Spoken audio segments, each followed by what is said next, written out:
Hello guys, இன்னைக்கு நம்ம பார்க்க போகிறது player who can't level up episode 36 தான். ஸோ வீடியோக்கு மறக்காமல் எல்லாருமே லைக் ஒண்டி போட்டுருங்க, ஏன்னா அப்போ தான் இன்னமும் நிறைய பேருக்கு ரெக்கமெண்ட் ஆகும். அதே மாதிரி இது வரைக்கும் நீங்கள் நம்ம சேனலுக்கு சப்ஸ்கிரைப் பண்ணலையா, சப்ஸ்கிரைப் பண்ணி பெல் ஐக்கன் அழுத்தி வச்சுக்கோங்க, ஏன்னா அப்போ தான் ஒரு எபிசோடும் உங்களை தேடி வரும். சரி வாங்க, நம்ம டைம் மிஸ் பண்ணாமல் எப்பிக்குள்ளே போகலாம். எப்பிக்கோட ஆரம்பத்திலேயே அங்கே வரும்போது ஏதோ ஒரு ஈகோட பிரசன்ஸ் அந்த கேவ்லேருந்து தெரியும். அதனால ஆள் அந்த இடத்துக்கு போய் பார்க்குறான். ஆனால் அந்த இடத்துல நம்ம கிம்முக்கு அந்த அளவுக்கு பெருசாக எதுவும் ஃபீல் ஆகலை.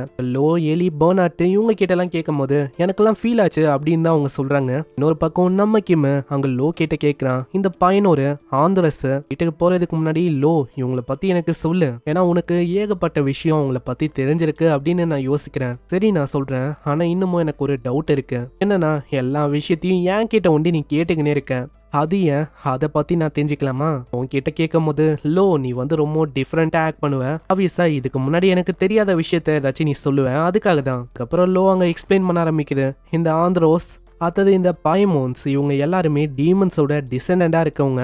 அவங்க கிட்ட 72 சீட்ஸுக்கான பவர்ஸும் இருக்கும். நீ என்ன சொல்ற 72 சீட்ஸா? எனக்கு ஒண்ணுமே புரியல. சிம்பிளா சொன்னா, ஒரு காலத்துல நான் டீமன் லார்டா இருக்கும் போது ஃபர்ஸ்ட் ரேங்க்ல இருந்து கிட்டத்தட்ட 72 ரேங்க்ஸ் வரைக்கும் அங்க டீமன்ஸுக்குன்னு ஒரு படையே இருந்துச்சு. இத்தனைக்கும் நம்ம பேல் இருக்கால, அவன் தான் அதுல ஃபர்ஸ்ட் வர ரேங்க் ஹோல்டரே. ஆந்திரோஸை பத்தி நான் உங்ககிட்ட சொல்ல வந்துட்டேன்ல, அந்த ஆந்திரோஸ் அது இருக்கிறதுலயே ரொம்ப ஒஸ்டான டீமனு. நீ நினைக்கிற மாதிரி அது ஒன்றும் பெரிய அளவுல பெரிய ரேங்க் இருக்க டீமன் இல்ல, லோ ரேங்கிங்ல இருக்க ஒரு டீமன் தான். அது அந்த அளவுக்கு ஸ்ட்ராங்கும் இல்ல. அது கூடவே அதோட பர்சனாலிட்டி, அதை பத்திலாம் நான் சொல்லவே தேவையில்ல. குப்பை மாதிரி அதோட பர்சனாலிட்டி, யாருமே அதை மதிக்கவும் மாட்டாங்க. அந்த மாதிரி பர்சனாலிட்டியோட இருக்கிறது தான் அந்த ஆந்திரோஸ். அது அப்பனா டீமன்ஸுக்குன்னு பர்சனாலிட்டி எல்லாம் இருக்கா இப்படின்னு நம்ம ஆளு அங்க யோசிக்கிறான். இந்த பைமோன்ஸை பத்தி நான் உங்ககிட்ட சொல்ல வந்துட்டேன்ல, இந்த பைமோன்ஸ் இருக்குல்ல, இதெல்லாம் ரொம்ப ஹையான சீட்ஸ்ல இருக்க டீமன்ஸ். அவங்க தான் அந்த காலத்துல நரகத்தோட கேட் கீப்பர்ஸ் ஆகுந்தாங்க. அது போக பிளாக் ஸ்மித்திங்ல அவங்கள அடிச்சுக்கவே முடியாது, அந்த அளவுக்கு பயங்கர திறமசாலியா இருப்பாங்க. இப்பதான் எனக்கு புரியுது எதனால என்னோட வெப்பன்ஸ் எல்லாம் இந்த அளவுக்கு தரமாவும் ஸ்பெஷலாவும் இருக்குன்னு. ஆமா லோ, உனக்கு வந்து எவ்வளவுதான் விஷயம் தெரியுமா என்ன? இதுக்கு மேலேயும் நிறைய விஷயம் இருக்கு இல்லையா, அதை பத்தி எல்லாம் தெரியாதா? நீ வந்து ஒன்னத்துக்கும் உதவ மாட்டல்லோ. அங்க இதை கேட்கும் போதா லோக்கு ரொம்ப கடுப்பாவுது. லோ பயங்கரமா கத்துது. முக்கியமா அதெல்லாம் அவளைக்கும் கண்டுக்கவே இல்லை. இதுக்கப்புறம் அங்க வீட்டுக்கு வந்தோடனே அங்க டீமன் பொண்ணு சொல்றான், ஏய் உனக்கு வந்து அதிகமாவே தைரியம் இருக்குப்பா, ஏன்னா நான் டேட்டிங்க்கு வர சொல்லியும் நீ என்ன ரிஜெக்ட் பண்ணிட்ட. நீ இந்த அளவுக்கு அரகண்டா இருப்ப அப்படின்னு நான் யோசிக்கல, ரொம்பவும் அரகண்டா இருக்க. ஆமா என்ன நீ சொல்ல இருக்க, டேட்டிங்கு அது இதுன்னு எனக்கு ஒண்ணுமே புரியல. ஆல்ரெடி நான் உன்கிட்ட சொன்னேன் இந்த மாதிரி ஒரு முக்கியமான வேலையை நான் போறேன்னு. அது என்ன வேலை? நீ வந்து எதுவுமே என்கிட்ட சொல்லவே இல்லையே. நான் வந்து உன்கிட்ட சொல்லலாமா அப்படின்னு தான் ஒரு சைடு யோசிக்கிறேன். இன்னொரு சைடு அவன் நல்லா யோசிச்சுட்டு அங்க சொல்றான், சரி நான் இந்த விஷயத்த பத்தி சொல்றேன். என்ன வேலையா நான் போனேன்னா அது வந்து ஒரு பெரிய கதை அப்படின்னு அவன் எல்லா விஷயத்தையும் அங்க சொல்லிடுறான். அதை அவங்க ஸ்கிப் பண்ணிடுறாங்க. ஓ அப்படியா, இதெல்லாம் தான் நடந்துச்சா? அப்போனா அந்த பையன் மின்சுக்கு அவனுக்கு என்ன ஆச்சு? அவனை நீ எங்க வச்சிருக்க? அந்த பையனை சுத்தி ஏதோ ஒரு பேரியர் இருக்கு, அவன் சேஃபா தான் உள்ள கேட்டுக்குள்ள இருக்கான். அப்படியா, விஷயம் ரொம்ப சீரியஸா எனக்கு தெரியுது. சரி என் கூட வரியா, நம்ம வேற ஒருத்தங்களை மீட் பண்ணணும் அப்படின்னு அவ வேற ஒரு இடத்துக்கு வரான். அங்க டீமன் பொண்ணு டைரக்டா டைஷிக்கோட அப்பாவையும் டைஷிக்கையும் பார்க்க வந்துட்டான். ஒரு சைடு நம்ம ஹீரோ வந்து யோசிக்கிறான், ஏன்னா இந்த பொண்ணு வேற ஒரு டீமன் கிங், அது வேற இவங்களுக்கு தெரியுமா அப்படின்னு தெரியல. இந்த பொண்ணு என்னன்னா டைரக்டா இங்க வந்துட்டான். ஆமா என்ன அப்படி நீ என்ன பார்த்துன்னு இருக்க? எனக்கு அவங்கள நல்லாவே தெரியும். ஆமா அந்த பொண்ணு சொல்றது உண்மைதான் தம்பி, அந்த பொண்ணு எங்களுக்கு தெரியும். அங்க டீமன் பொண்ணு அவ கையில இருக்க விஷயத்த காட்டுறா. அப்புறம் தான் தெரியுது அவளும் ஒரு மிஷினரி தான். அதாவது நம்ம கிம் எப்படி ஒரு மிஷினரியா இருக்கான், அந்த மாதிரி தான் இந்த பொண்ணும். இப்பயாச்சும் புரியுதா? இந்த மாதிரி அவருக்கு என்ன நல்லாவே தெரியும். எப்ப அவருக்கு உதவி வேணுமோ அந்த டைம்ல நான் உதவி பண்ணுவேன் அப்படின்னு அவ கையை காட்டி காட்டி அங்க சொல்றான். நம்ம ஹீரோ அங்க யோசிக்கிறான், இந்த பொண்ணு வந்து கையை காட்டி பேசுறானா, அப்ப கண்டிப்பா இவளோட வயசும் ரொம்ப அதிகமா தான் இருக்கும் அப்படின்னு எனக்கு தோணுது. ஏன்னா அவரே ரொம்ப பெரியவரு. அப்படி இருக்கும் போது இவ வந்து அவரையே கை காட்டி பேசுறா. அப்பனா இப்படி இருக்குமோ?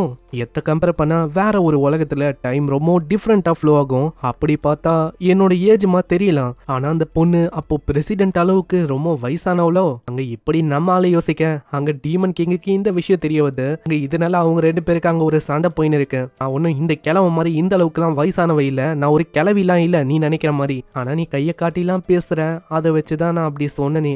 அட போடா டேய் நித்ரா இப்படின்னு அவ தள்ளி விடுறான். அங்க கிம்மோட நிலைமை இன்னமும் மோசமாகுது. அங்க லோலாம் வேற வேற கலாய்க்க ஆரம்பிக்குது. அட மாஸ்டர், என்ன நீங்க இந்த அளவுக்கு ரொம்ப வீக்கா இருக்கீங்க, சரி நம்ம பாயிண்ட்டுக்கு வரலாமா இப்படின்னு டீமன் பொண்ணு அங்க விஷயத்த சொல்ல ஆரம்பிக்கிறா. விஷயம் எப்ப ஆரம்பிச்சதுன்னா, அந்த கார்வன் கில்டு அது எப்போ மூவ் ஆக ஸ்டார்ட் ஆச்சோ அப்பதான். என்னது கார்வன் கில்டா அப்படின்னு அவங்களுக்கு ஒண்ணுமே தெரியல.